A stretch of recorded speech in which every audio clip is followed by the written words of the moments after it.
गरुड़ पुराण से जाने पुत्र प्राप्ति के उपाय। इन कामों से गुणवान, सत्यवान और चरित्रवान होगी संतान।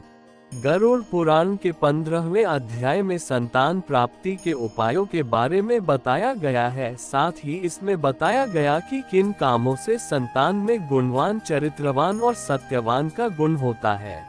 भगवान विष्णु अपने वाहन पक्षी राज गरुड़ से कई संदर्भ में बातें करते हैं। इन्हीं का वर्णन गरुड़ पुराण ग्रंथ में किया गया है। इसमें जन्म, मृत्यु, पुनर्जन्म, स्वर्ग, नरक के साथ ही ज्ञान, विज्ञान और नीति नियमों के बारे में भी बताया गया है। इसलिए इसे 18 महापुराणों में एक सर्वश्रेष्ठ ग्रंथ माना गया है।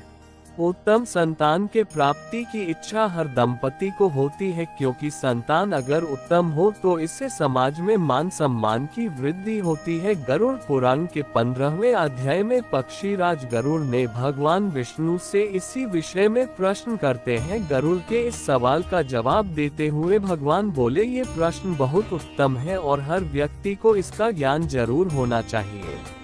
इन कामों से होती है उत्तम संतान की प्राप्ति। गरुड़ पुराण के अनुसार संतान प्राप्ति की कामना के दिन स्त्री और पुरुष दोनों का चित्त प्रसन्न और मन शुद्ध होना चाहिए, क्योंकि स्त्री और पुरुष का चित्त जैसा रहेगा वैसा ही चित्त संतान में भी होगा। गरुड़ पुराण में भगवान विष्णु कहते हैं कि उत्तम संतान की प्राप्ति के लिए महिला के माहवारी के दिनों में उसके संपर्क में नहीं रहना है। मान्यता है कि देवताओं द्वारा स्त्री को माहवारी का श्राप दिया गया था, इसलिए इस दौरान स्त्री की आभा को अशुद्ध माना जाता है। माहवारी के 5वें दिन महिला को स्नान कर शुद्ध होना जरूरी होता है। इसके बाद ही पुरुष महिला के साथ एक कमरे में निवास कर सकते हैं। हालांकि संतान प्राप्ति के लिए भी यह समय अनुकूल नहीं होता है। माहवारी के 7 दिन पश्चात महिला देवताओं और पितरों की पूजा करने योग्य मानी जाती है। इसलिए उत्तम चरित्र या चरित्रवान संतान के लिए 7वें दिन के बाद ही गर्भाधान के लिए प्रयास करें। उत्तम संतान प्राप्ति के लिए स्त्री और पुरुष को पहले स्नान कर अपने शरीर को स्वच्छ कर लेना चाहिए और साफ कपड़े पहनने चाहिए। साथ ही बिस्तर भी साफ सुथरा होना चाहिए।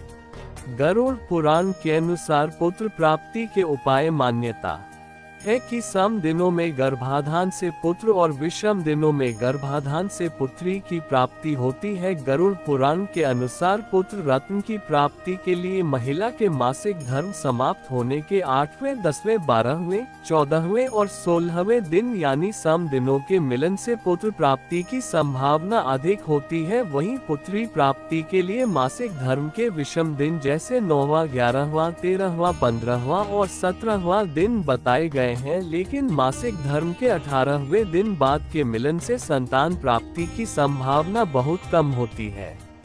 दोस्तों, अगर वीडियो अच्छी लगी हो तो लाइक करें। ऐसी ही और जानकारी के लिए हमारे चैनल को सब्सक्राइब जरूर कर ले और घंटी का बटन दबाना ना भूलें।